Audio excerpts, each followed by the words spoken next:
I know, just let's make sure. Can you hear us now, Vicky? Okay. Okay, great. But we But we can't hear can't her. She's muted.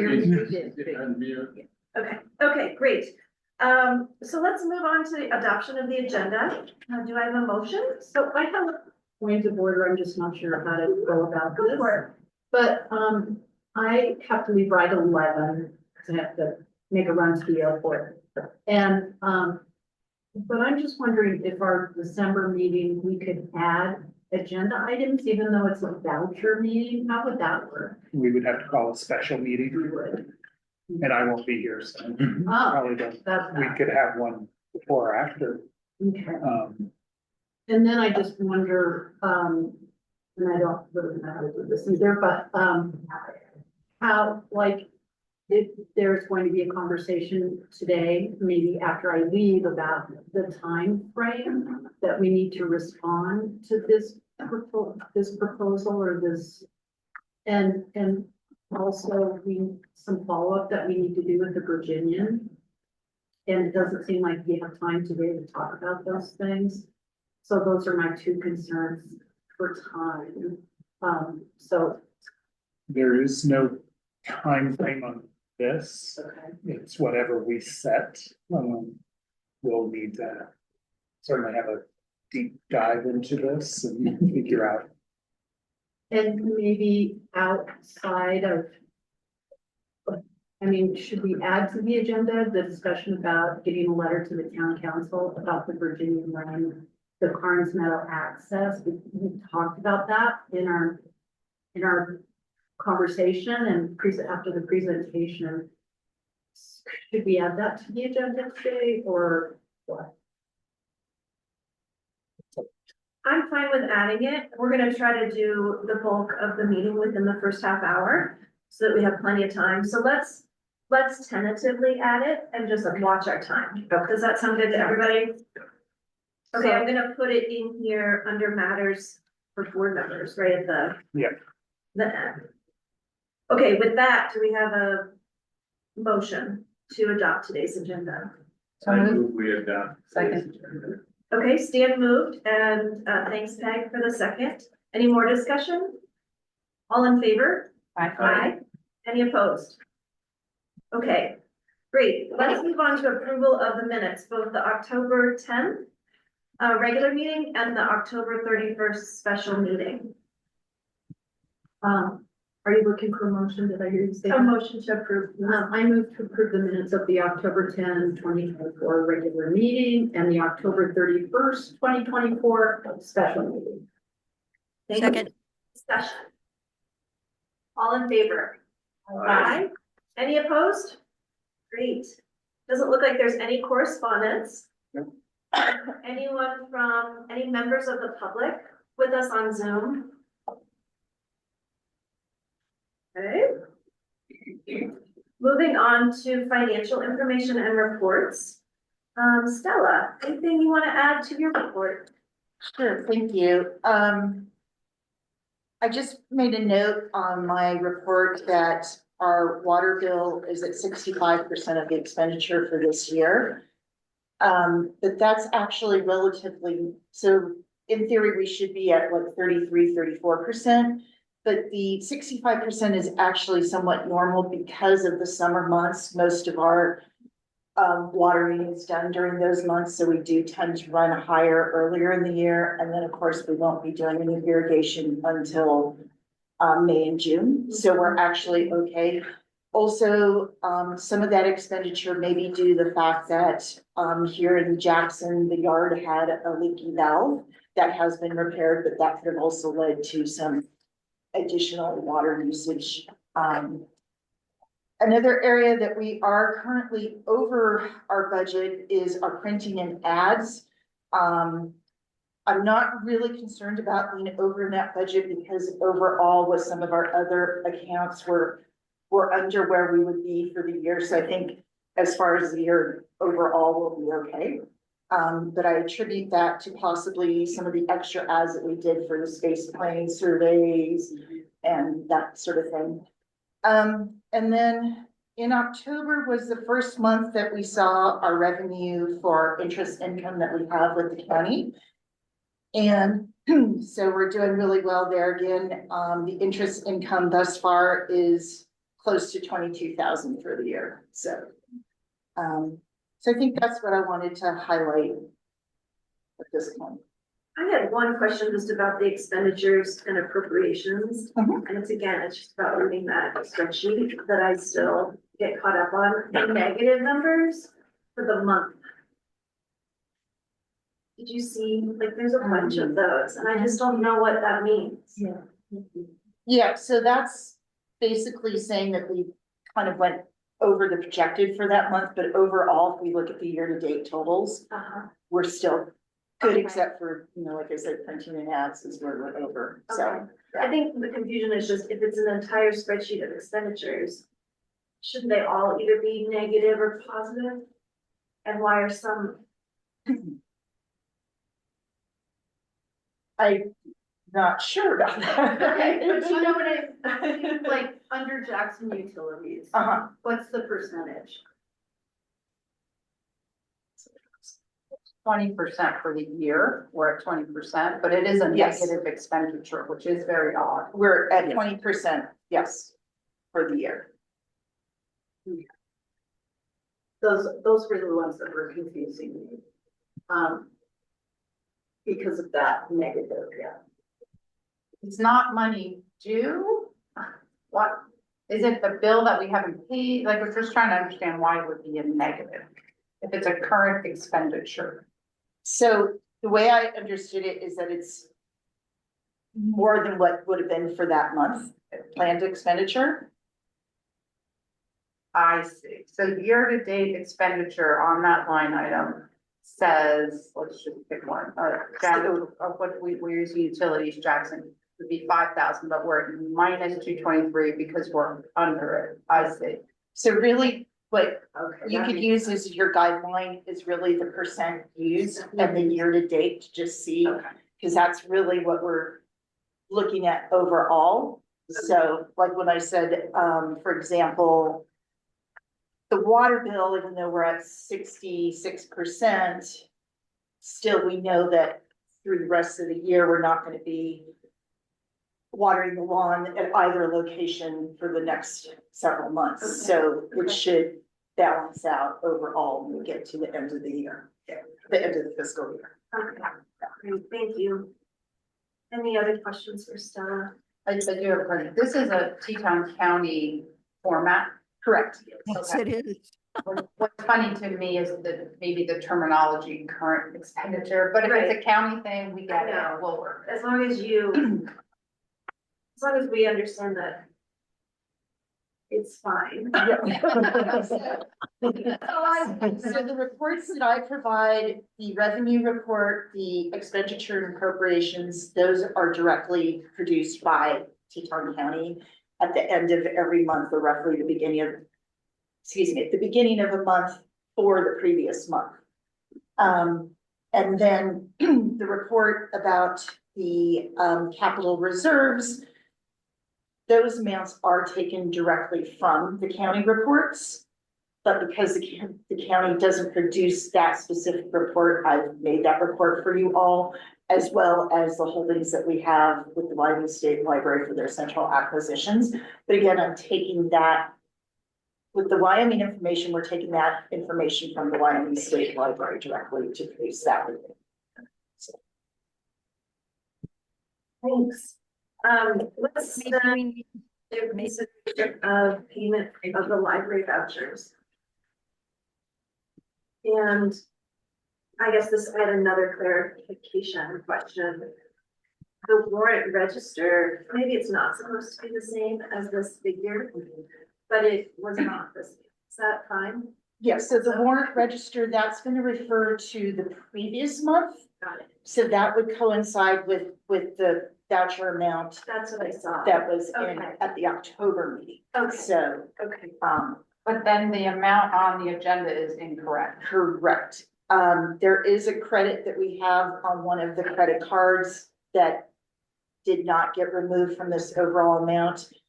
I'm not looking at the credit card in front of me. I think it's around $92. So I do need to adjust that total voucher total. Okay, And it's gonna be less than that credit card. Correct. okay. Do you have the correct number, Peg?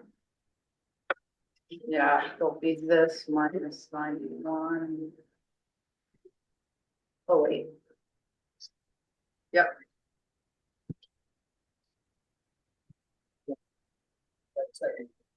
808.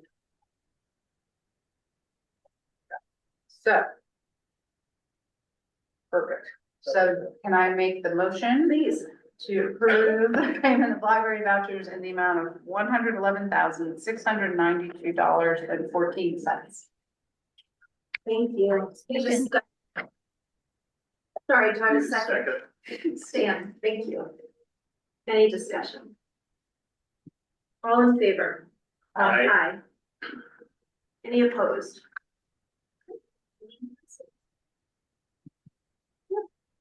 Sure. A couple of things to highlight from my monthly report.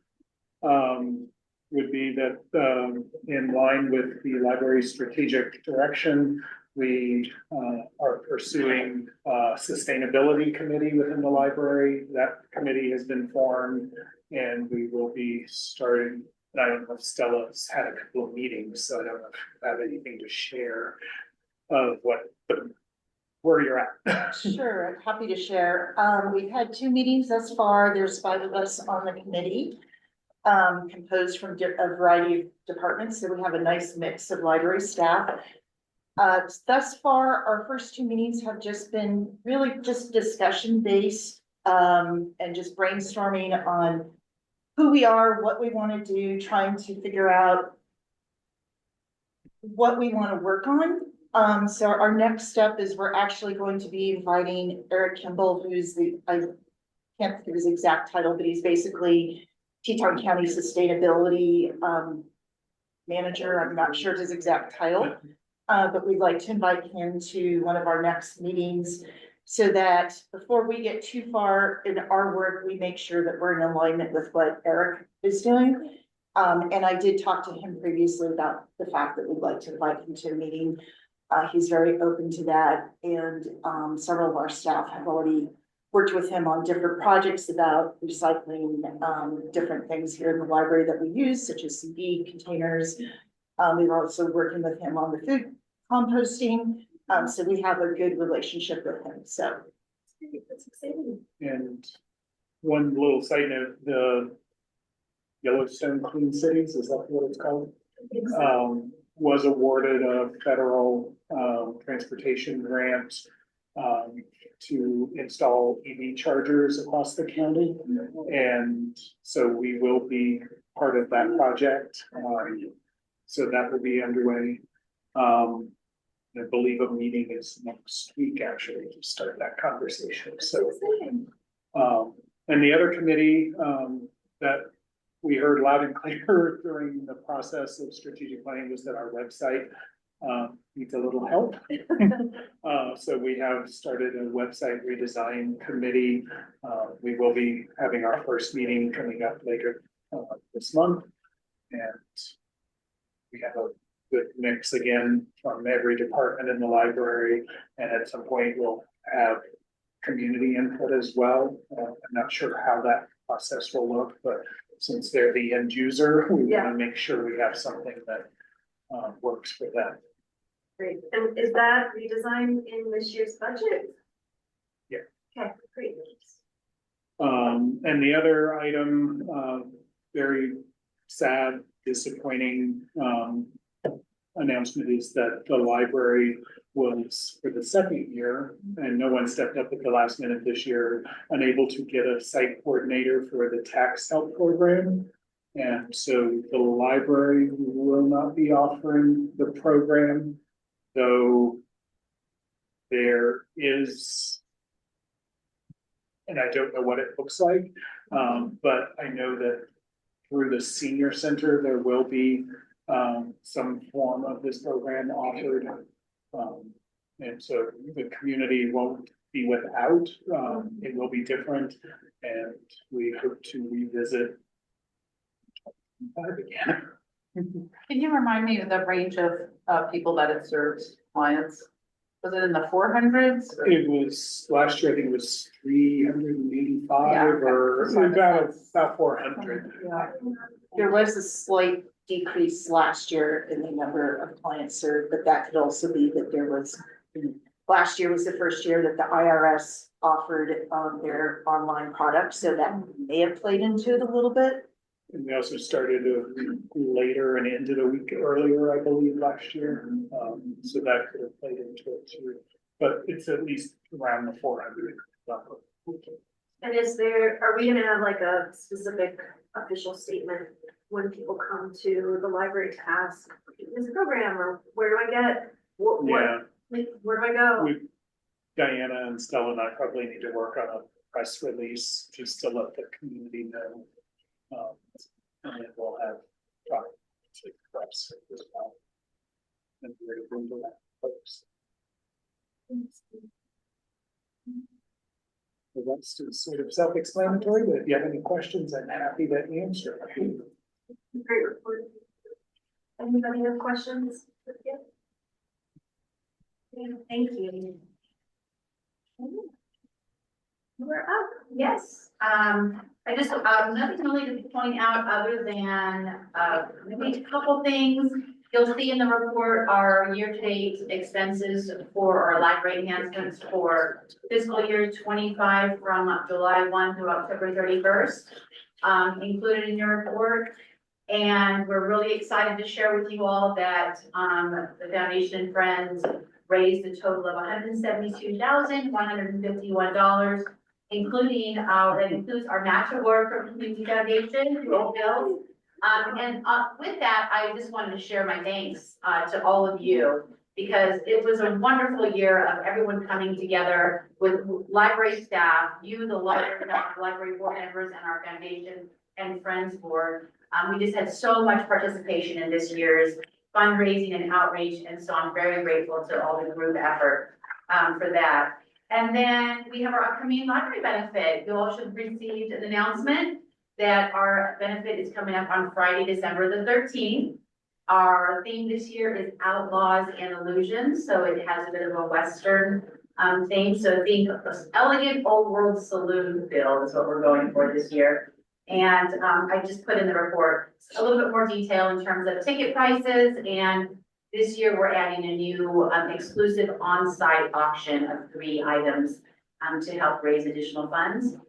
And the last thing I want to point out is our holiday gift guide. I think, Kip, did you bring, I think you're going to pass them out? Yeah, well, good wrap. Okay. Yeah. We have our holiday gift guide that the librarians, local bookstores, and then all of you, your board and our foundation board submitted recommendations for this year's books gift guide. And Julie worked incredibly hard on that piece, and we're very excited that it's going out this week and next via multiple channels you can see here in the report. So that's all I wanted to share today. Thank you. Thank you. Any questions for Diana? Great, thank you so much. All right, Rick, let's talk about security cameras and access control systems in Alta. You got it. So, the first report is, or the second report for outdoor security cameras at our Alpha branch. Currently, there are no security cameras at that facility. And it was identified that it'd be a way to increase safety, and that could be concerns to our staff and our patrons for the facility. So we put a team together, Kip with Stella and me and Chemo from IT.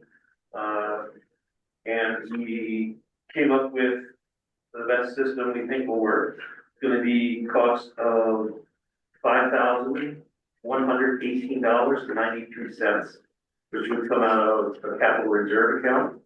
And then we would also incur monthly fees to keep the system operating at $65 a month, which would come out of our operations for subscriptions and dues. As far as staff impact, information technology is going to need to be involved, facilities will be involved. We will work together with the contractor to get the project completed. And then we will, maintain the system in-house mostly. So suggested motion is to approve entering into agreement with Mountain Alarm Fire and Security for the security camera system. Okay, it looks like from our agenda, we're just authorizing the expense. Do you also want us to authorize the contract with the supplier? That's the way you worded it. Contract is under $7,500 for the outdoor security cameras. Uh-huh. So I leave that to you, your discretion. Mistakes. Just the expenditure. Okay, okay. Well, I'll make that motion and, thank you, Rick. I move that the board authorize an expenditure of $5,118.93 from capital reserve funds for the Alta security camera upgrade, as presented in the staff report. I second that. Mary Lee, and any discussion? I just have a quick question. Is this a company that we have a relationship with? Did we get competing bids? Just curious. Yes, it's a company that we have a relationship with. They currently do our security and fire system management and repairs service when we need it. We did look at other companies, but it mostly came down to a sole source issue with these products. Thank you. Any more discussion? All right, all in favor? Aye. Any opposed? No. Okay, motion passes, thanks. And then the access control system. Yeah, so we also have staff report for access control system at our Alpha location.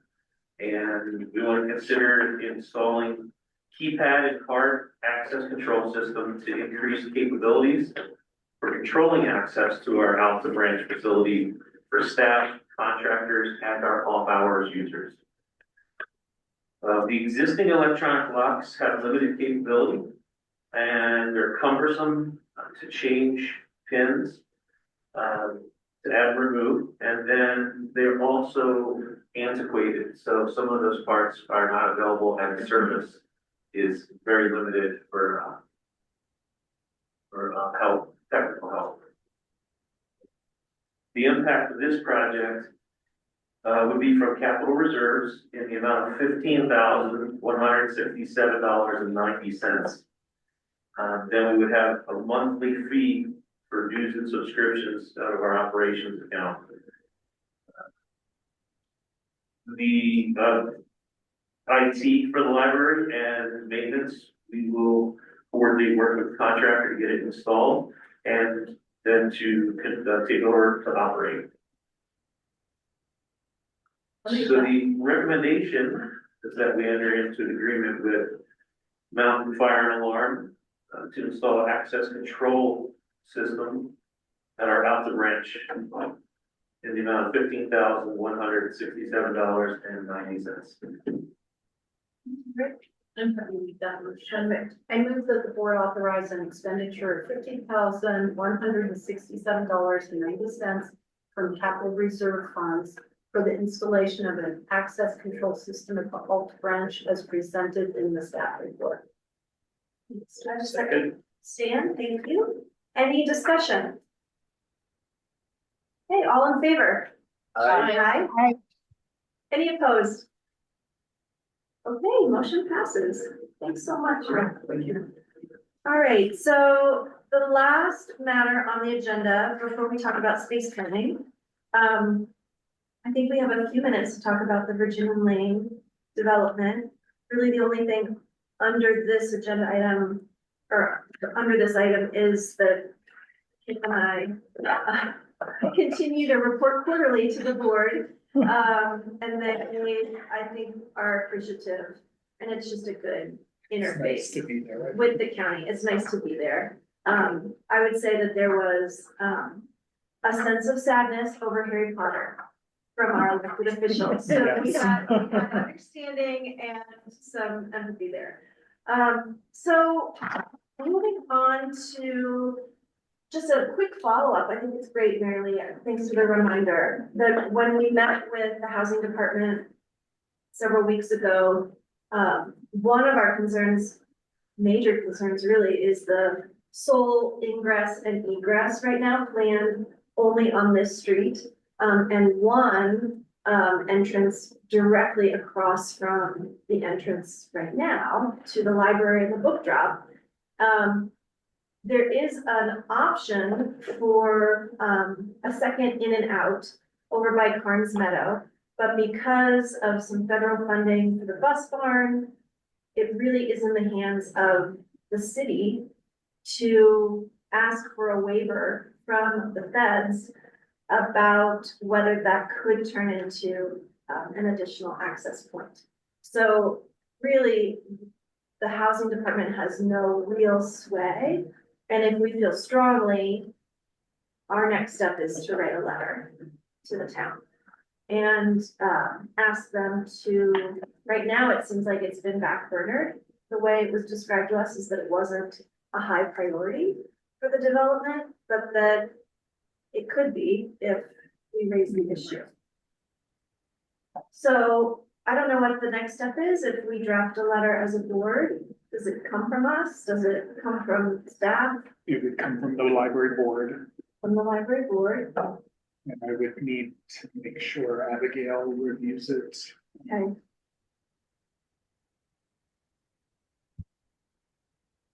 What's your capacity perhaps, John? I could talk to you. I mean, as long as someone's willing to edit it. Oh, Yeah. Yeah, I'll get it going. Okay, that would be great.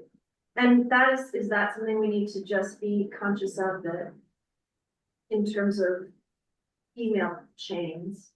Right, Mary Lee could perhaps send it to Abigail.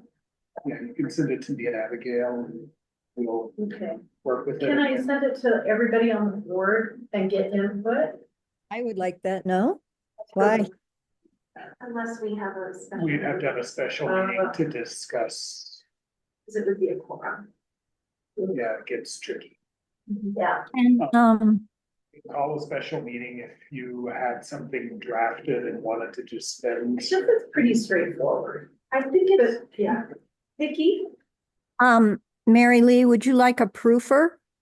Because I'd be happy to do that. Can you do that? Two of you can work on it, Oh, no okay. issues. Sure.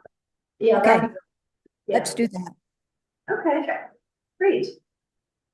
Any more discussion?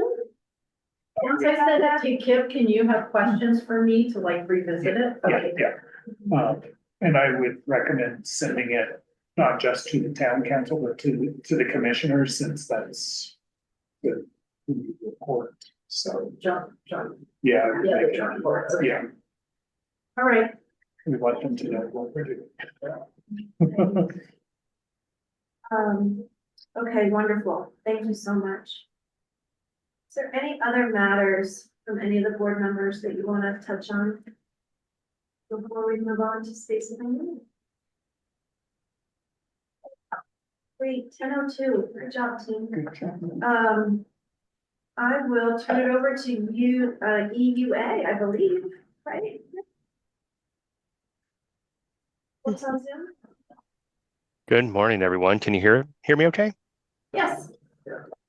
Great. Good morning. I am Ryan Wallace with EUA, Epstein Ewan Architects. Many of you, we've had the pleasure of meeting here over the course of this process. So excited to be back here to report some findings from what we went through. So joining me as well is Kelly Wemple, who I think you all have met, or most of you have met as well.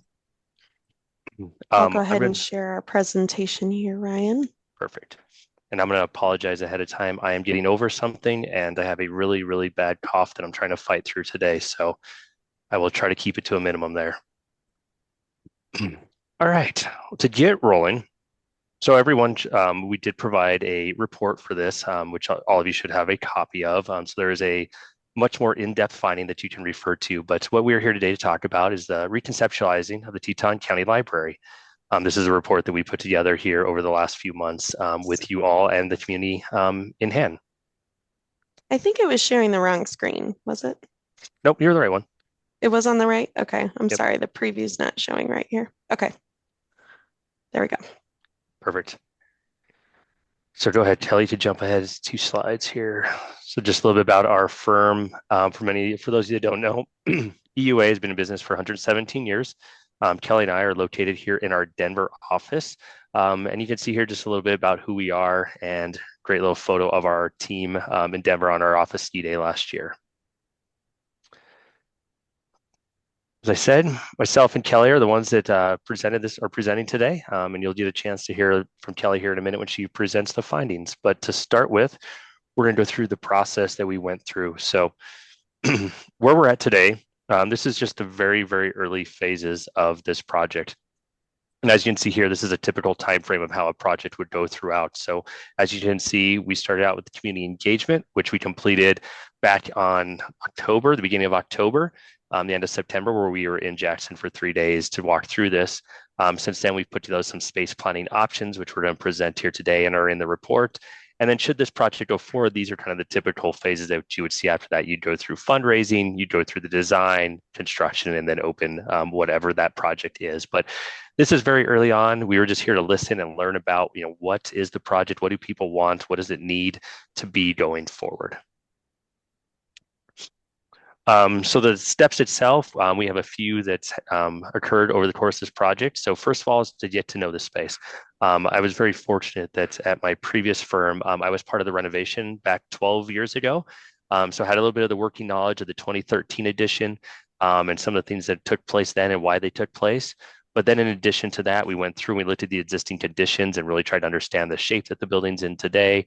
So we can really have the conversations about, are we trying to grow the project, or are we just trying to improve what's already there? Which, as you'll hear and see when we go through this, it's really about improving what is a really kind of good bones to this library. So that was exciting to hear. We also then met with the staff and went through the community engagement with the public. Go ahead, Kelly. So with that, we had, you can see here our total number is about 337 total participants, and that had a big chunk of it to do with the surveys we sent out. So we had surveys that were presented online and in paper. They were specific to adults, teens, and then we also had alternative language for Spanish as well as an option for these surveys. So we were really trying to hit as many of the individuals in the community as possible and made sure it was accessible for everyone as well. We also went through and did 50, we had about 50 community members join us in the library the days that we were there. And that ranged from a handful of teens. We were able to walk over to the children's area and have some conversations with them during the after school program. And then we also met with some of the foundation, the board. I know a few of you were there as well, so we really appreciate everyone joining us. We also then had a separate meeting that was specifically with the staff, where we had about 36 different staff members pop in and go through this process as well. So what did we go through for those couple of days? I think as many of you participated, we had the surveys, which gave varying options in terms of multiple choice and short answer responses. So we'll show a few of those responses here. And then when we were in the library and we did some more interactive activities during our workshops, we did some interactive dots and sticky notes where we showed a bunch of inspirational ideas of what libraries could be, and then asked people to really respond to with either written comment or dots to represent red, representing items we don't like, greens and blues representing items that we do. And so you can see a sample of those images there in the center. Those are from the actual couple days that we went through the process. And again, you can find every one of these in the report in the appendix. There's a lot of extra pages that go into this report just to show those results. We also had what we called the puzzle play portion of it, which you can see here on the very right image. And that is where we cut out representative blocks of the program of what your library is or could be. And we ask people to move it around just like you would Legos or puzzles, and really trying to figure out the best fit for the library and where things can go here. So in this image, you can see the big blue boxes are the adult spaces, the big brown is the staff spaces, the orange is where entries are and things of that nature. So it really was this kind of fun, interactive way that we can sit there and really say, hey, what if we move this here? What then happens? What happens around it and those sort of things. So fun activity that we had everyone participate in. And then just a few photos from our setup and the steps we went through. You can see the puzzle play there on the right, and then our inspiration boards and a few other questions we had there on the left. So it was a busy 3 days. We were there for a couple of long days to really try to get as many people to come back to the corner of the library and interact with us. And then what we're going to do next is I'm going to hand it over to Kelly, and she's going to walk you through the findings of what we heard through those. So, Kelly? Thanks, Ryan. Yeah, the staff was really great in getting people back to the fireplace where we were when we were doing that open house, and even pulled out some coffee cart gift cards to get a lot of teens to talk to us, which was really worthwhile. So it's a great time. All right. So what came of this? I'm going to go through all the data. So just hold on here. It's a lot of information, but we'll try and break it down. Um, the key themes that we got from all of this, we've kind of condensed into a few statements here. So first off, as Ryan mentioned, there's a lot that's working really well, and the library is really well used and loved by your patrons. So that's great. So you'll see later when we go through the design options that that is reflected. We're not showing anything that's so off the wall and moves everything, because there's a lot that's working well right now. But what does need improvement is resoundingly, everybody says we need more study rooms. If you go, you'll see, and look on any given day, you'll see that a lot of them are full, but also full with just one person, and they have capacity for closer to 4 in most of the study rooms. So a few that have even more. So there's a need for more individual study rooms as well. The teens, they have a space in the youth wing, but the children kind of wander over there. So they really need their own space. They'd like to be closer to the adult area. Many people are using the north entry door right now instead of the main entrance off of Virginian Lane. So that's another thing to point out, and we'll talk more about in our design options. There was mixed feedback on that, though. The data shows there are a lot of people using it. Some people had an opinion that it'd be great to move the entry over there. Some people didn't mind. And then there's the whole discussion of the development across the street that's going to happen, which maybe would say that the existing location for the entry could stay where it is. So there are a lot of infrastructure issues right now, especially with the original portion of the building. There's a lack of power, so that's a pain point for the public. And then it could also use better lighting. In order to do that, there need to be some changes to get wiring to work out. But overall, any renovation should look at improving infrastructure. More intentional outdoor areas was another common theme. A larger maker space. And in the children's area, people really love the children's area, but they would love to see some more play space. And then the staff work areas, we don't want to ignore the staff spaces. They're just a little inefficiently laid out right now. The last renovation left a lot of the staff areas intact and didn't get renovated. And there's opportunity to lay spaces out a little bit more efficiently to make more storage areas and things like that.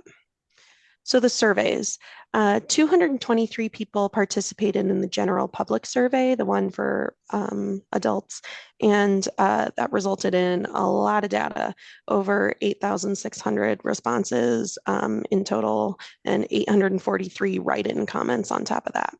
So filtering this into 2 slides was a challenge, so stick with me. There's about 78% live right around the zip codes of the library. So most of those occupants are nearby, or patrons are nearby. 97% of the patrons who responded to the survey have a library card, and 21% visit more than once a week, which is really high. So that's great. You can see in the chart off to the right, this was a question asking them to tell us what resources or activities they use today. So the collection remains to be the most important asset to the community. So that is obviously hugely important to maintain both digital and physical items. Next, you'll see that comfortable seating and study rooms and study tables are all really high priority for the patrons.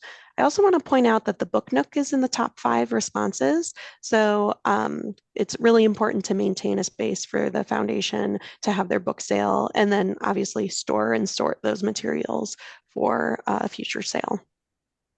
At the bottom of the chart, you'll see I've got a couple orange arrows next to outdoor spaces and Wonder Lab. So those were lower on the list, indicating that less people are using those today. However, we do believe that if improvements were made, you could increase participation. And I'll show you why the data shows that. This next graph off on the right here, this was a question asking what would encourage you to visit the library. And all these orange arrows indicate items, classes, outdoor spaces to relax, opportunities to make and create, and outdoor events. So those suggest that if there was more investment in the Wonder Lab makerspace and the outdoor areas, that you would see increased use of the library, or at least participation in using those spaces. On the left here, you'll see we asked a question. We asked everyone to rank different areas of the library and say what is meeting their expectations or needs improvement. So there were 3 areas that needed improvement most, and those were outdoor spaces, Wonder Lab, and the teen area. We'll talk about the teen area more later, but I just wanted to highlight that. So that also shows that more investment in those spaces is worthwhile to the community. The last thing I want to point out on this page is back on this graph on the right, at the very bottom, it says more computers. You can see that very few people thought you need more computers. And what we're finding is that the computer area you have today is quite large, and that could be scaled back. Here are the teen survey results. So 16 teens participated in the surveys. And that resulted in over 88 responses and 73 writing comments. Of those who indicated where they live, most were immediately in the communities right around the library in Jackson there. One was in Victor, and 93% of the teens are card holders, and 61% frequent the library 1 to 2 days per week. Everyone outside of that 61% visits even more than that. So huge participation from the teens who responded to the survey. Most of them come after school. And off to the right, you can see we asked a question, if you could add one thing to the library by just waving a magic wand, what would it be? And we got all sorts of answers, but I've highlighted a few here. Having a concert stage, a cafe area with food. The teens really thought that'd be a great idea. That came up in our open houses too. And study rooms and just more comfortable furniture and places to study, both solo and in a group. Those seem to be a common theme. All right, moving away from the surveys and into what we found in our open houses. This was one of those boards that Ryan showed a photo of that was kind of up for people to put sticky notes on. We asked everyone if there are things about the existing library that if it were renovated, you want to keep and maintain, to put that in the keep pile. The toss pile would be anything that needs improvement or isn't working. And the create pile is for things that you don't currently have that you'd like to see. So I know this is a text heavy slide here, but I'll just highlight a few of these. Keeping the physical collection was important to the community, especially it was noted, DVDs for people who have a lack of internet is still high use. Keeping the atmosphere of the library today, like the tree trunk columns, for example, things that make the Jackson Library unique, is important. Improving the study spaces. So you'll see study spaces are on the keep and create pile. They love the study rooms. They just want more of them. And improving the outdoor spaces came up here again. In the toss pile, you'll see issues like accessibility. So making sure all stacks are accessible, and that was a big issue. And then comfortable furniture. So you'll see that in both the toss and create pile. So people are saying things that are more flexible furniture, more comfortable, lower shelving. Those would all make the space more inviting. And then in the create pile, just optimizing the entry space was also talked about, that commons area as you come in. All right, we asked what one word people would use to describe the future of the library. And overall, the most frequent used word was welcoming. So people want the space to be welcoming. They also said something that's adaptive or flexible would be very important to accommodate all kinds of people and a variety of uses. Other things that came up as being important was a space that's calm and vibrant. So a couple of the photos off to the right just show images that we shared with the community that they responded very well to that kind of embody these ideas. Regarding the entry space and arrival to the library, there was, like I said earlier, some mixed feedback on the entry location. Some people would love to see it on the north side. Some people are fine with where it is. There was some discussion of, can you like bring the canopy closer to the parking so you're covered for a little bit longer? There's a desire for after hours access, things like a holds locker so that people can pick up materials after you close.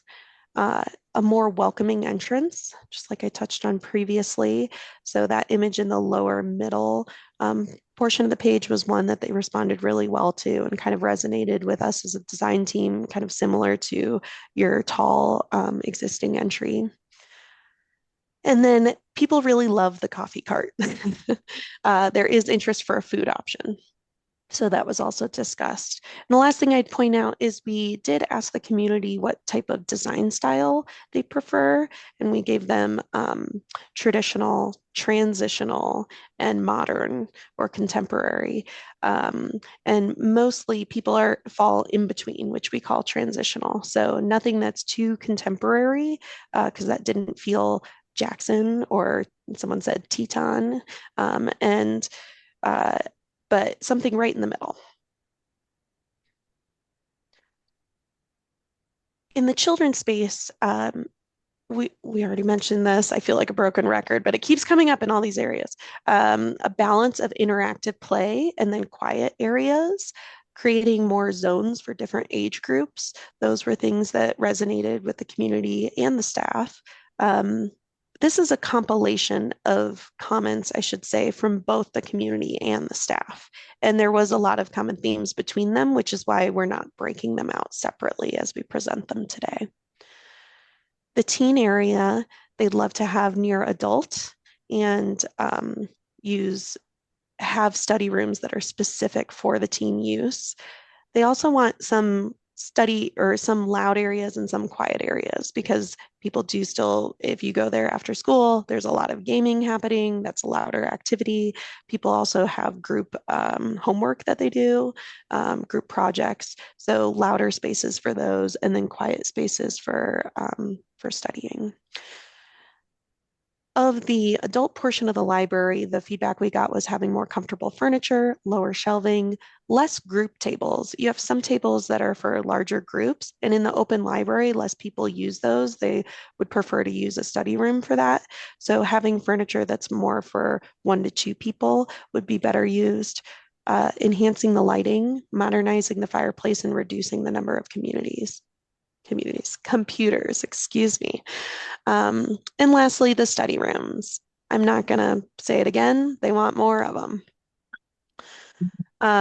Staff spaces. So this was obviously something we only discussed with the staff and not with the general public. But having a more efficient layout, you'll see in that upper left photo, there's, concentration of workstations, and then there's kind of these wide areas, and the IT staff where they are today, that's a really big room with a lot of real estate. So there could be some reconfiguration of those spaces to give you some more storage where you need it, and then workstations taking up a little bit less room there.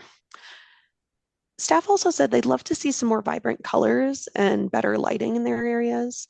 From a service standpoint, the sightlines from service desks aren't great. So the children's area or youth wing, they oftentimes have their back towards the public, so that can be hard.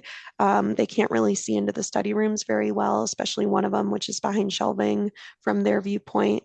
And then the main service desk is right as you come in, and they can't see too far back. So that was a discussion we had. The staff would love to have more ergonomic furniture, sit stands, desks specifically were brought up, and having a wellness or mother's room. Okay, if you're still with me, Well, all Kelly, of, yeah, let's pause right there. Are there any initial questions on the findings before we kind of dive into the options there? Is there anything else that maybe we didn't cover you would like us to discuss real quick? But let's pause real quick and see if there's anything. great. I think it's pretty thorough. Great.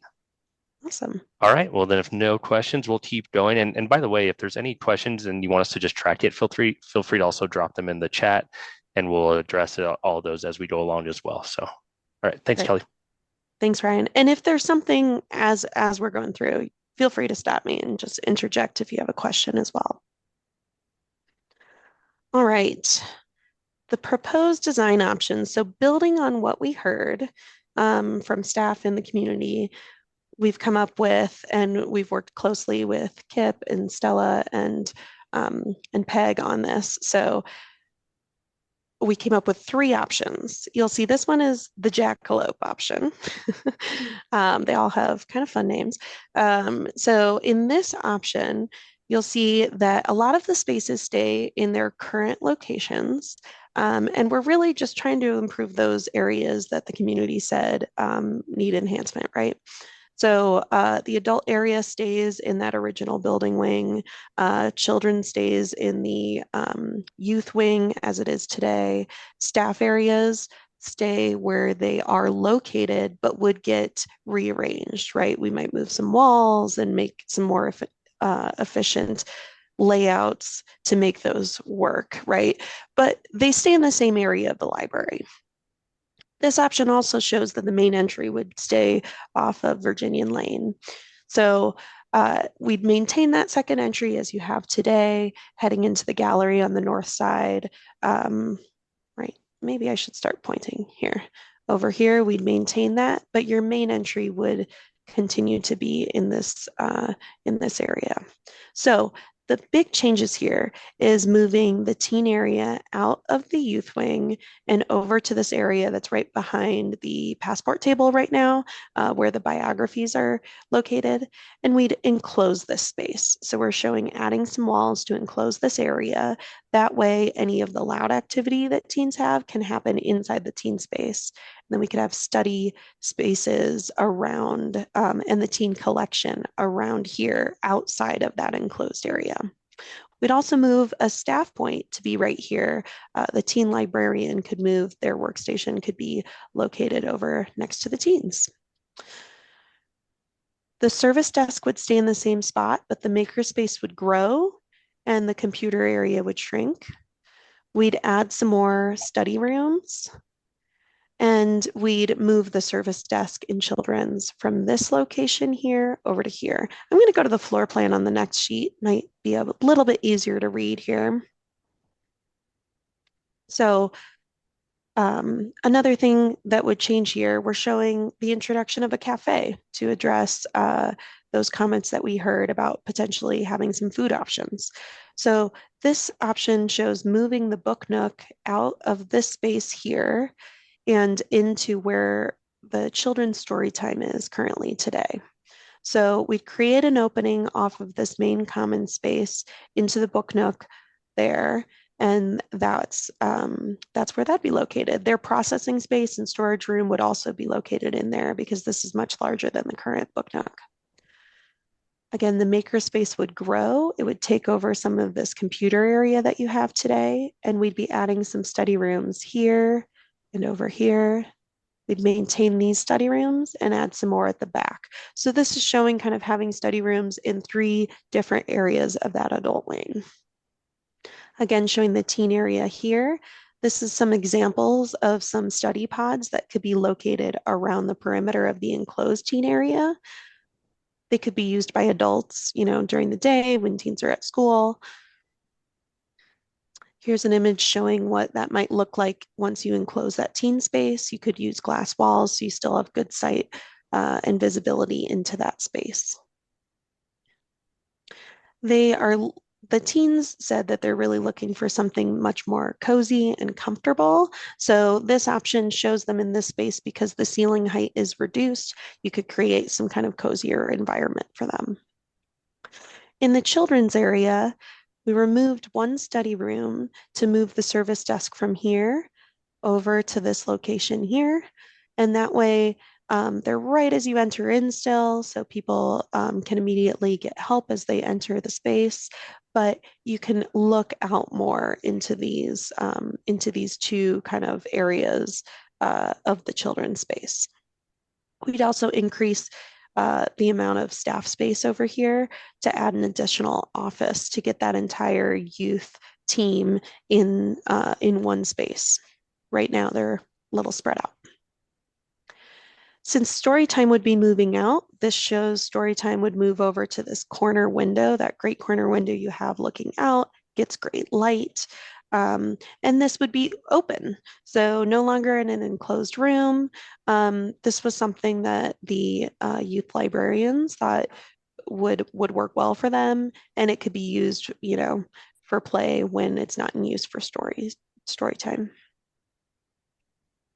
All right, generally there would still be a staff area right here. This is where currently all the book drops come into, so you need to maintain staff spaces here. And the Ordway and gallery would stay where they are today as well. So trying to make some little shifts to make a big impact. All right. Option Fox. So this one, again, you'll see Ordway and gallery. They're going to stay in the same spot in all of these. The makerspace does get larger in this option, just in a different direction. Staff area still maintains an area right here off of the main entry, which stays in the same location. But the main differences between these two options, the jackalope and the fox, are that the teen area, instead of moving to this space here, would move to the back of the current adult area, the far west side.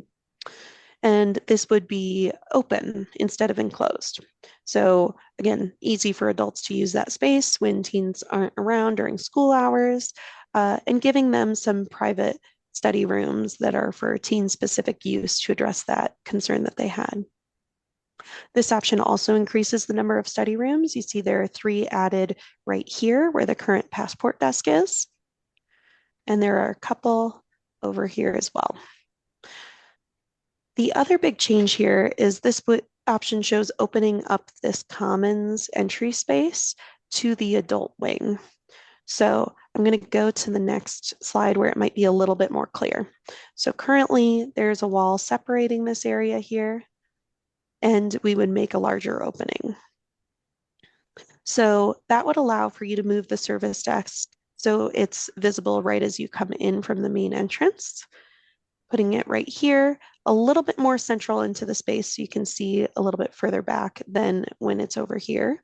And this option would keep the coffee cart. There would be no cafe in this scenario. Another change with this, the book nook would be shown in where current children's story time is, just like the other option. But this option shows retaining all the study rooms in the youth wing that there are today and moving the service desk off to this one side here.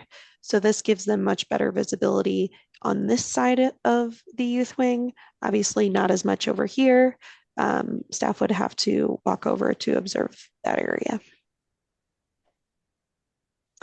All right, so with this option opening up this common space, one of the big factors would be modifying it so that it's not so echoey. So creating some acoustical finishes at the entry, like wood wall panels. These have perforations in them that help with the acoustics.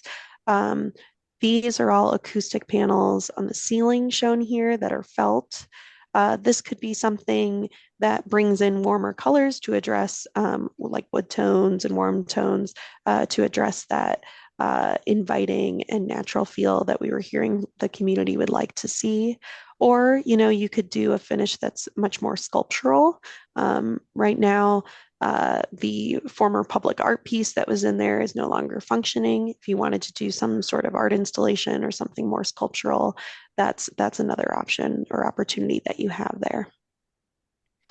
This is an image in the lower left that shows, what that service desk might look like off of the commons, just kind of poking into the commons so that people can see it right as they enter. And then these were a couple images of teen spaces that are open to the rest of the library that resonated with this idea. All right, this is our last design option for the building. This one shows moving the main entry to the north side to be closer to the parking. So that's the big move here. That moves the gallery to where the current entry is. So you've got a lot of wall space there where you could provide a public gallery area. All right, the teen area is shown in the same place it was in the first option. So not going to talk through that too much. It's the same idea. The makerspace is again, larger than it is today, shown against the wall here. And right in front of that would be the book nook. So once you move the main entry to the north side, we felt that the coffee cart and Friends of Foundation book nook should move to be closer to that main entry. So that's where that is. You'll see this option also gets rid of 3 of the existing study rooms that are right here so that we can move the service desk over to that location. All right, here's what that looks like in plan. So the coffee cart could be right in this commons area as you enter the building. You have to build a new entry vestibule. This is an idea of what that could look like. Creating an opening here in this existing wall and then building out a vestibule. You would have to reconfigure some of the staff areas to create a book drop opportunity at the exterior and interior. So that is a change that we're showing here. There'd be a little bit of structural implications and, reconfiguring the walls in that space. Here's some photos of what the expanded makerspace could look like. There are some other improvements to the makerspace that are needed, including some HVAC upgrades to ventilate some of the equipment and adding a sink into that room so it's easy to clean materials. All right. You'll see that study rooms are located off to this side. One of the existing study rooms today would be retained over here and more off on this side here in this option. One other thing we heard from the community, obviously they want more individual study rooms, but right now there's no room that fits like, a 10 to 15 size group. So that was something that was expressed as a desire from the community. So we're showing converting this story room into a classroom or meeting room that could be accessed off of this gallery space so that it could be used by all ages. And in the children's area, you'll see the configuration is the same as in the first design option. The service desk is shown over here, so you can kind of look out into both these spaces. And here we just wanted to elaborate on some ideas to incorporate interactive play into the children's area. So you could, if the story time is over on this side by this large window, you could have reading over here, and maybe this other area where teen is today could be a space that's a good opportunity for play.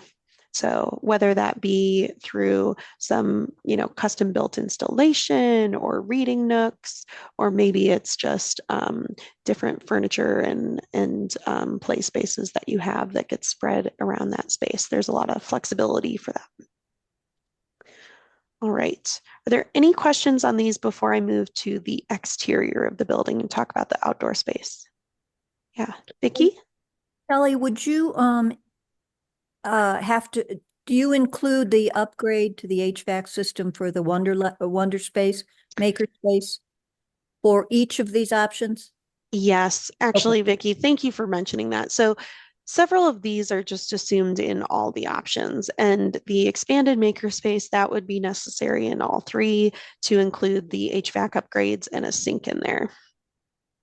All of these options, once we get to the cost information, we can also highlight, what's baked into these costs. So all of these options we're assuming new finishes, meaning carpet and paint, or other flooring and paint throughout, upgraded lighting, uh, replacing the ceiling in the adult area. So there are a few things that we're just showing as, if you're going to get to a point of renovating, it would be nice to address all of these elements together. Thank you. Kelly, can I ask a question? Yeah, of course. Is there some openness to a mishmash of options? Or Certainly. Okay. Yeah. I mean, we're, like Ryan said, we're in the very, beginning of these phases, right? And so this is just to show kind of a variety of ideas. You can tell us, hey, I really like the teen space in option 2, but I like the main entry moving in this option Moose. Sorry, I started using numbers. So teen from Fox, main entry from Moose, and those could be combined. And you'll probably talk about what's the next step and how you're gonna get the feedback on the various options from both us and the public. Mm-hmm. Yeah. Well, this ends our engagement process. So we'd love to hear feedback, and we can make some minor modifications to these. Obviously, there would require a whole design and construction phase after this. So this is just kind of a starting point, and then changes could be made in design to modify these options as needed. And one thing is you'll see, we're not showing all the walls being reconfigured in staff. That's just an example. We're assuming that there will be some walls moving in staff, and in the design phase, it will be worked out to understand, okay, exactly how many workstations do we have, and how can we lay this space out to accommodate. So we're looking kind of big picture, and as you move towards design and construction, we can get much more granular. Great. All right. So looking at the outdoor areas, there was, as we discussed, a lot of feedback about, could we better utilize this outdoor space? A lot of the existing outdoor space has natural vegetation that's kind of left to go wild. And then there's kind of the children's outdoor area that does get used. So we looked at 3 different ways to increase the use here. And I'm sorry, I'm just noticing a couple of these labels are mislabeled. So I apologize. I'll walk you through this. This option is for an amphitheater. And so right here, we're showing where a potential amphitheater could go. This would be the stage area, and you could have a built-up canopy over the stage. As one concept. And then here would be the seating. And here are a couple just precedent images showing different seating options. Doesn't have to be sodded, it could be gravel, it could be concrete, it could be wood, there's a variety of options. But in our studies, there are other libraries that have done amphitheaters, and when they're not in use for a meeting or performance, they can be just space for seating for outdoor reading. In order to make this happen in this area, there is a retention pond. So we've just noted that there's 2 retention ponds on the site. One is over here on this side of the sidewalk, and one is over here on the east side of the sidewalk. So if we remove the one on the east side, we would have to increase the size on the west. So just to note that would need to occur to make this option feasible. And we would maintain the existing deck outside of children's. That's shown in all 3 options to retain that deck. All right, this is the porch option. So adding a series of porches that could be used for different ages or different uses.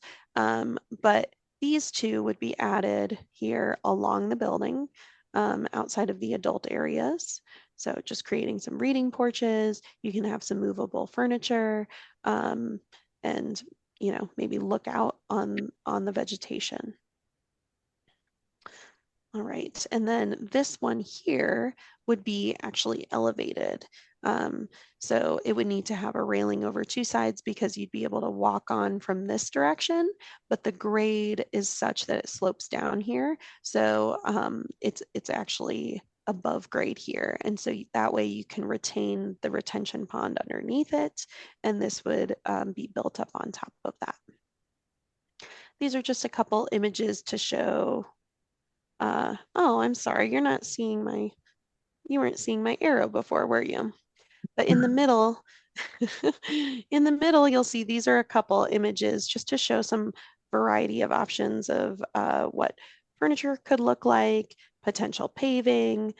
This is actually concrete, but it's made to, it's board form concrete to kind of break down the scale and kind of have a texture to it.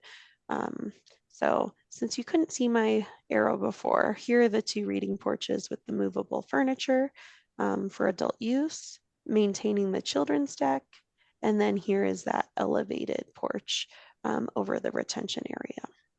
And that could be used for an outdoor story time or other programming functions as well. And this option we call the play option. So just as we were showing some interactive play ideas for the interior space, this would be for the exterior space. So there are lots of great kind of music equipment that could be incorporated to the outside. This is just showing some kind of natural spaces. So using rocks and elements like that, logs, those sorts of elements to play. So it doesn't have to be a play structure, but much more natural and kind of reflective of the community there. So this would all happen in this general vicinity right side outside of the children's space today. Okay, so now what you've all been waiting for. What would this cost you? Our least favorite topic, but necessary nonetheless, right? So we've broken down the cost here. Construction cost is this column right up top. So this is for the building design options in the upper portion of the page, and then the outdoor options at the bottom. So going through these, you'll see both the jackalope and the fox are actually about the same cost. So $264 a square foot. And Vicky, to your point earlier, this is what's addressing, as I mentioned, several items throughout the library, right? Interior finishes, improvements to the makerspace for ventilation. This assumes no large structural work outside of openings that we've indicated in walls, and no HVAC upgrades. The system was upgraded or replaced in the 2013 renovation and addition. So it's not at the end of its usable life, and we don't anticipate that to be necessary. So those are showing $264 a square foot. This is all assuming a 2026 construction start date. So knowing that, design still needs to happen and all of those things to get to that point, we figured the earliest feasible time would be 2026. So we're accommodating for some escalation there because costs go up year over year. So we're assuming a 5% escalation year over year for that. So this would just be for construction costs and not soft costs like design fees or if you needed to have an owner's representative to manage the project, things that are typically by owner like a survey or a geotechnical report, anything like that. Here below that is the FF&E, the furniture, fixtures, and equipment. So as I mentioned, we assumed replacing all the furniture. So we're showing the same number for all of those. And it's the Moose option that's more expensive. So the construction cost goes up about $24 a square foot to $286 a square foot total in the construction costs. And that is mainly because of all those modifications to move that main entry. All right.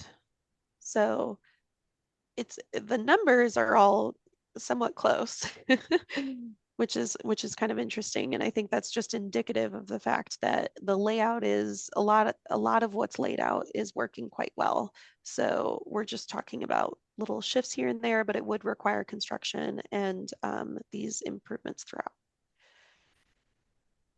Proposed outdoor design options of the three, the amphitheater and the porch options are much more expensive since they do, have larger decks and built pieces, right? The play area is really just keeping your existing grading and your existing vegetation as is, and just adding in that those elements of, whether it's music instruments, whether it's, boulders and logs and those sorts of things. So you can see that's estimated at $400,000, whereas the amphitheater is 1.4 million and the porches would be 1.3 million. And the big difference here being that the amphitheater requires some of that retention pond rework. So we worked with GE Johnson to help get these numbers. And so this is including contractor general conditions and items like that. So we feel this is fairly representative of what you need for construction. Are there any questions on these?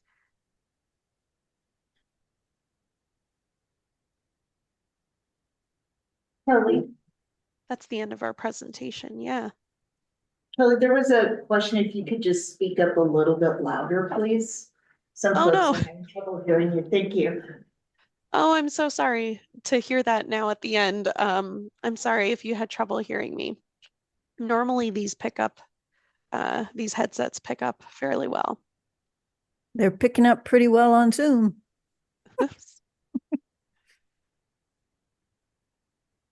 Right. Yeah, any questions about the options, about the numbers, want us to explain any more in detail? As Kelly said, this is really kind of set up to give you a baseline of where the project could start. And there's always ways to go higher or lower, but it really kind of gives you a whole kit of parts you can look at and say, I like these elements, I don't like these elements. I could see the community really jumping on board with this, maybe something else not as much. And that's where the project would kick off is we like this, here's how we're going to start it, and that's where we're going to target. So any questions on any of those? Anything you liked, you didn't like? Just love to hear any feedback from the group. I have a question about, is there options to do this in phases? Is there also, one of the things that it talked about was the closure of the library for several months, which would be pretty devastating to the community. And how we would handle that. But anyway, I guess. Yes. How can you speak to that? Yes, certainly. That's a great question. And so you're right. These numbers assume closing the library. Based on the scope, we believe construction would be about 10 to 12 months if you close the library to do any of these options, right? But you could phase this. There are a couple different ways you could phase it into either 2 or 3 phases. You could break up the kind of the easiest way is the youth wing and then the rest of the building. Those could be 2 separate phases. You could keep one open. You could maybe keep the youth wing open while you renovate the rest of the building, and have your limited services available in that space. And then once the rest of the building is done, flip it and finish the youth wing and while the rest is open. So that's one option. You could do it where you break it down even further and kind of the staff area in Ordway is one phase, the middle adult area is a second, and the youth wing is a third. But either way, we did talk to G.E. Johnson about that to get an idea of what would that add to the construction cost. And they said construction phasing would probably add about 3% of the total construction cost on top to the project. So yeah, so keep that in mind. It would also increase or lengthen the construction schedule. So instead of it being 10 to 12 months, it would probably be over a year. And you'd have to work with a contractor to really hone in on exactly how much longer that would be. But it's possible. Well, I have leave at right at 11, but I just feel like at this moment, it's so much. I feel like the board really needs to have like a pre-discussion to like really suss out what we think and are thinking. So I guess that would just be my hope, is that the board could meet and then we could come to questions. Right now, I just don't really have questions because I have so many questions that I need to like narrow it down and hopefully with the rest of the board. Yeah, that's And it fair. would be helpful, I think, for the board to hear, I think if you had said the staff has at least coalesced initially around one of the options, or is that No, no I would longer say true? our group has. Couple of you. Ideas. Can we ask which one predominantly you like? Sure, I would say most of the elements of Moose, that addresses everything that the public asked us to address. Moving the entrance, creating the team space. And seeing that there's no real significant cost difference, it seems appropriate to deliver to the public what they asked for. But this hasn't been presented to the staff as a whole yet. That'll be next week. Also, we don't have a lot of public input right here, so I don't know what the public actually thinks. Right. Okay, no, that's helpful. And I would say we were all a little startled by the cost. Yeah, I'm startled by the cost, but I'm also startled at the potential closure for up to a year. Like, I never thought that the library would close. I thought these would be minor enough that somehow it would remain open, yet they'd be dusty. Yes. So, And Stan's question was one that we had. Yeah. Phasing is clearly going to have to be the option because probably we don't have a storefront available to us or a county space to even offer limited services in, so we would have to do that on site, I think. It would add roughly, I think, $300,000 to $400,000 more to phase it. Which, oh, sorry, Vicky, go ahead. that's okay. I don't think that's horrible in the long run. I think I like the moose and the jackalope. They're similar. They just switch the entrances. yeah, I like moose. I'll just say I like the moose because of the change in entry, especially being cognizant of the future development across the street. But I really did like the jackalope food cart. Me too.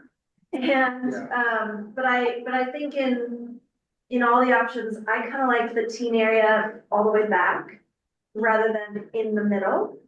And I wonder about having a separate gallery space. Could we hang stuff in the commons? Like, does it need to be a separate gallery space? I like that idea, Lisa. I don't know. I mean, I think mix and match of a lot of those options Yeah. is what will end up happening. Okay. Yeah. Something that's not represented here is the design and construction costs, which is, if I do the math right this time, Kelly and Ryan, is between $1.5 and $2 million that's not represented here. Okay. Is that correct? And I'd be curious from the foundation and friends, what your what gets you excited about having the book nook and some storage of these options? Is there one that you think better? I don't know, I do love the cafe option that you were pointing out, I think that's very cool for the community. I think I would definitely have to consult with friends who operate the story room in the book nook, how they would feel. I think the first question would always be about square footage. Are we compromising any square footage? Because I've already heard that the story room feels a bit small for the number of donations that are received. So I think they would have to weigh in on that because they operate that space. Right, yeah, that's great. Yeah, so you're thinking add 2 to 2.5 million to the whatever is chosen, mix and match, and that would be the full amount? I'll let Seth. As fundraisers. Yeah. Mhm. About the 3% for phasing right out of the gate. And what was the number you guys, we used rough range of percentage for, I don't have it in front of me, for the soft costs, what did we say? 15 to 20%? Yeah.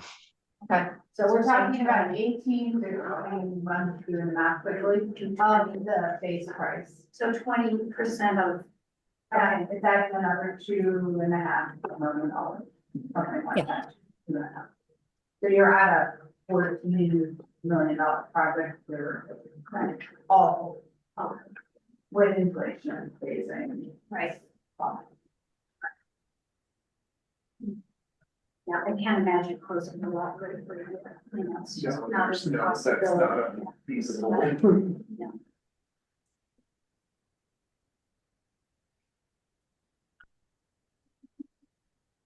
Well, anybody who has to go since it's 11, thanks for attending.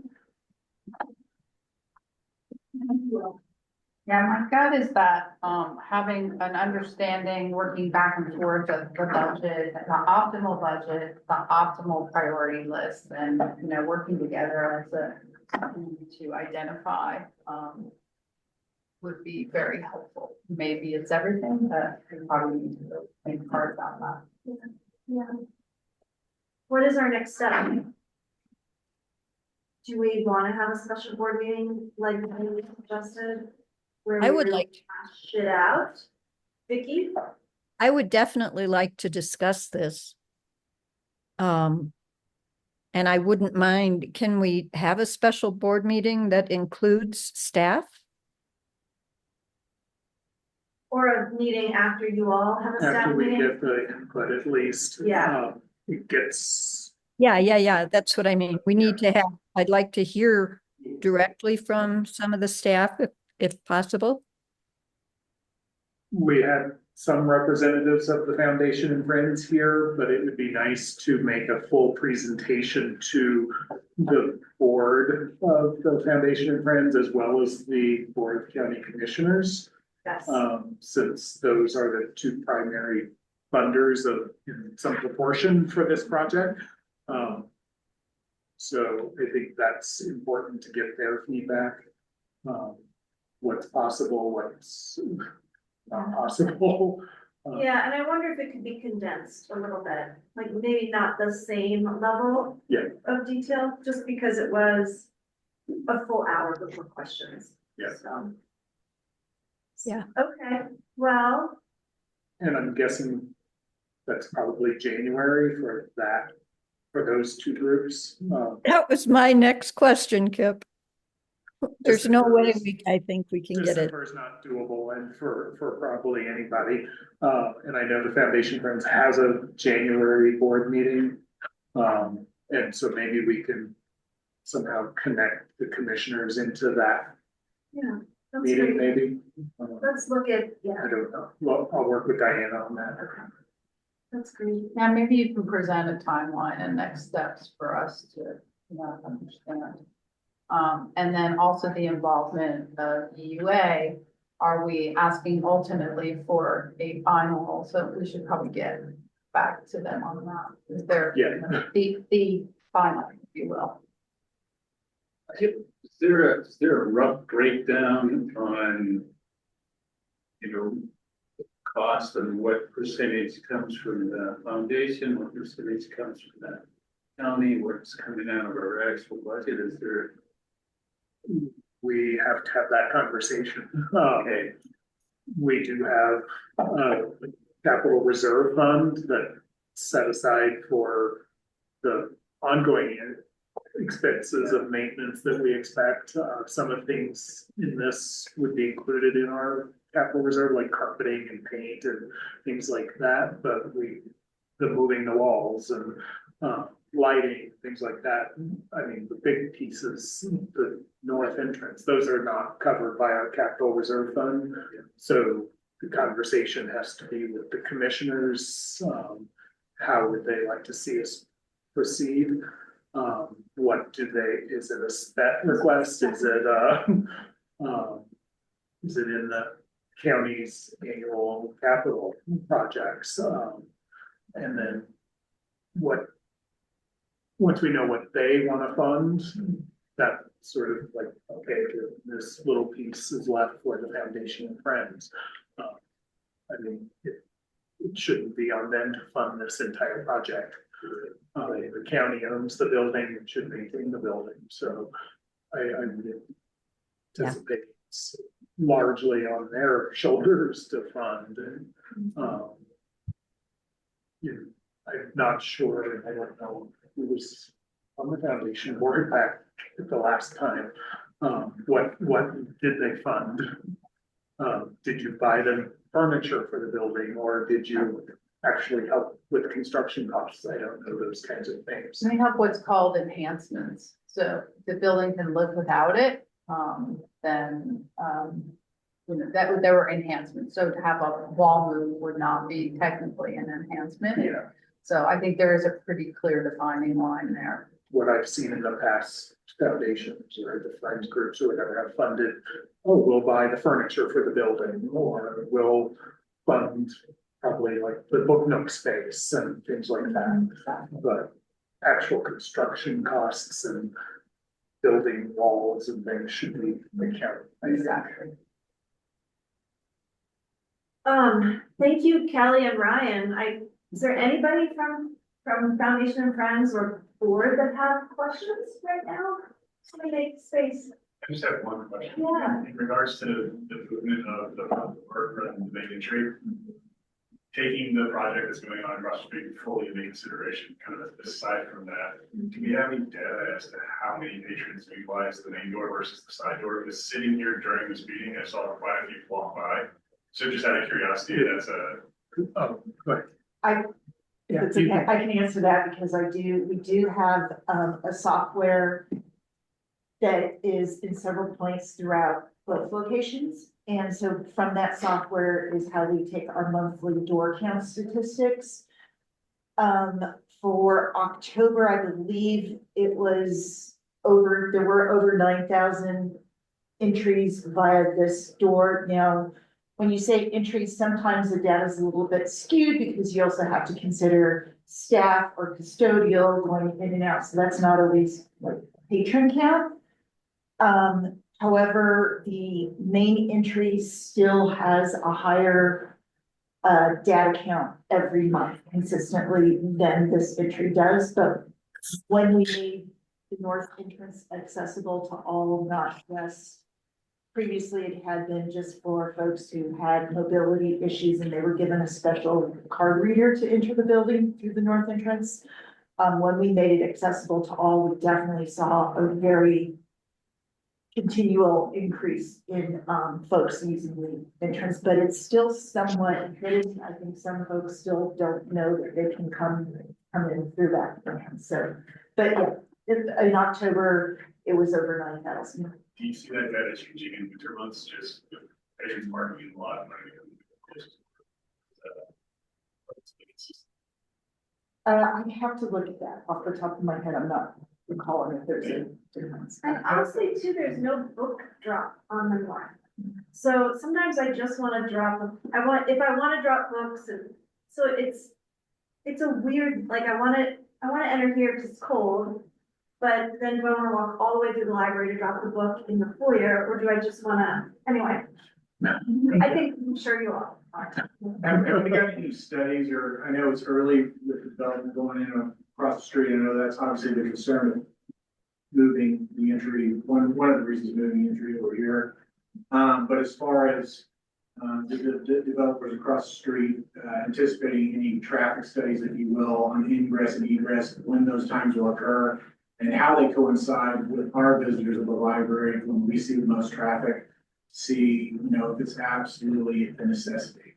And then, so that's my first question. And my second question, with our budget into the library and understanding that there's no way that we can shut down the library in its entirety, and maybe I missed it, were there revenue numbers that went into that overall budget affecting, when we close a portion or parts of the portion of the library down, how that might affect, staff? Are we gonna keep all the staff on, which I'm sure we would, so we wouldn't lose any employees?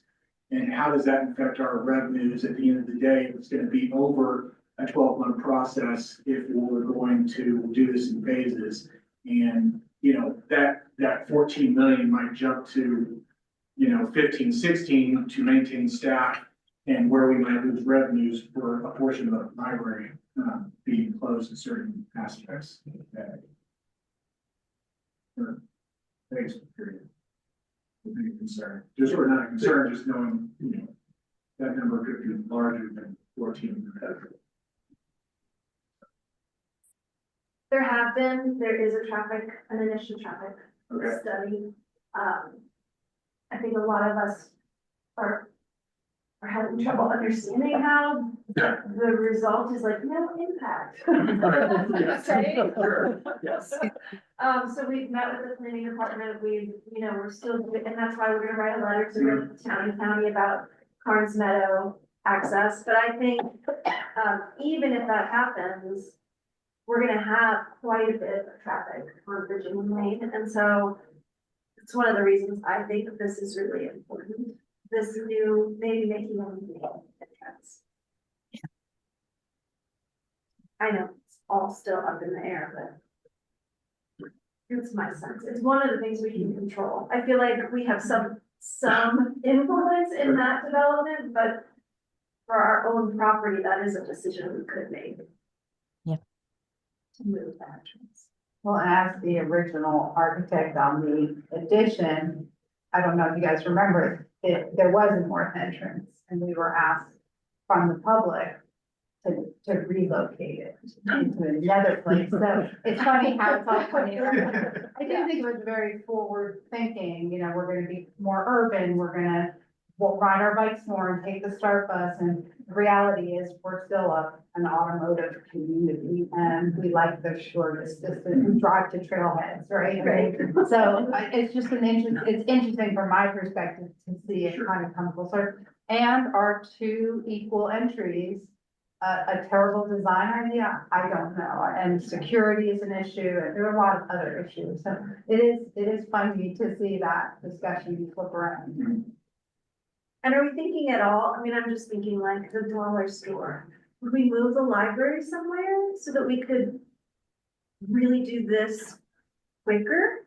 Is that an option at all, or is that just complete headache? That's sort of the normal process in a lot of communities, but there's also Jackson rents and Like, Where is that space? like the dollar That's the store only thing I could can be a think of right place, now. but yeah, we're talking 2026, is that space still for lease? Ryan's smiling, I'm wondering why.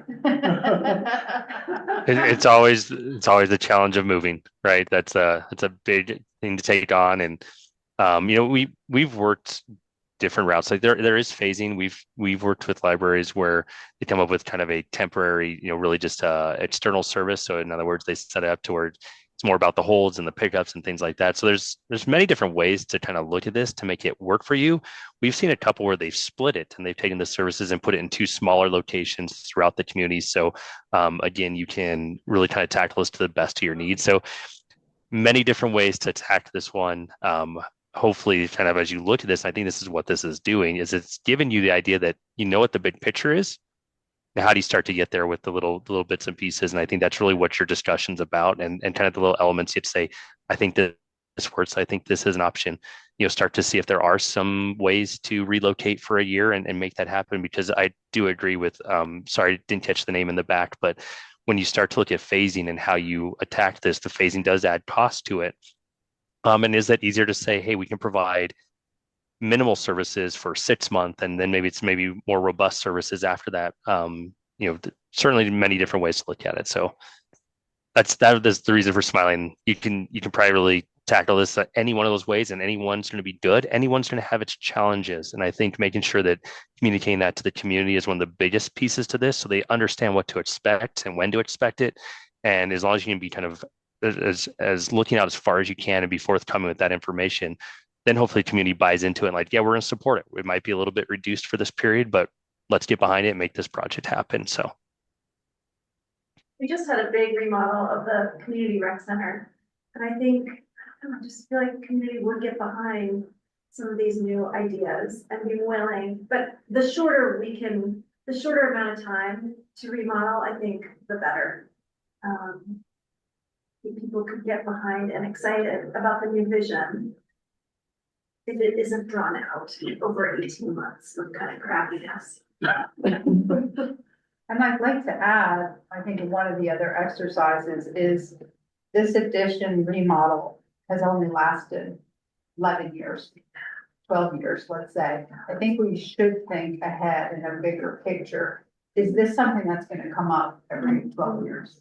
I think we should be responsible to think about really big picture. We may not be here, but that's a big number when you keep repeating it every 12 years. And I will throw out there, we would advocate to have the CMGC, so a general contractor, on board early on. Don't go the bid route in this case, and the reason for it is that they're going to be a big part of planning the best path forward with construction. And that's something when you get into design, even day one, we'd like them on board to kind of tell us like, yeah, let's do that. One of the big challenges with phasing that we look at is, how is the power distributed throughout the building? Are we going to have to put in temporary power, redo some things there to make these things happen? So we do advocate for that, just because it will be a process that uses the construction input from the beginning. And we did discuss, like, are there options where this is just a furniture, new furniture instead of construction throughout the library, right? So you don't have to close. Are there some less expensive ways to get to this? And there are improvements you can make. That's certainly an option. You could certainly move teen and have an open teen space and do furniture solutions, right? Like that's one example. But some of the bigger infrastructure issues, like the better lighting and lack of power and those sorts of things, that takes much more work to solve. And we were noticing that the ceiling panels, the acoustic ceiling panels that are in the adult space, that was not replaced last time, and that's part of the challenge there. Some of the existing lighting was kept, and that was all because of these power issues that they had. And so once you do that, that adds all of this work to it. So we were trying to address that issue. So if you want to make some compromises, there are other ways to do that. But if you want to just address that issue now, then that's kind of where this cost is driven. To Peg's point about long-term, I think this is probably the last big physical change to this building. Remodeling or just refreshing and stuff probably continues on, but as South Park gets developed and you have 2,000 more people or 2,000 units of housing there, and the West Bank and Wilson continue, you have to start looking at. Okay, either this building has to get torn down and a big new building on this space, or you build branches or. Something to really meet the community's needs. So. The long term is way more expensive. Yeah. And how you serve the community going 10 years down the road. Anybody else want to share or ask anything? Okay. Well,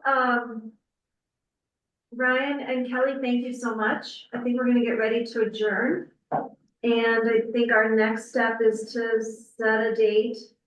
I think maybe we should have a special board meeting just for the board to get the staff input and to discuss, and then we plan the January meeting. Okay, that sounds great. Okay, do I have a motion to adjourn then? And I'll see Kelly and Ryan on Tuesday. Yes. Okay. Thanks for having us. We'll talk before then. Thank you. Sounds good. Thanks, everyone. Uh-huh. I move we adjourn. Thank you, Stan. I second. All in favor? Oh, I'm in. Oh. Any opposed? Okay.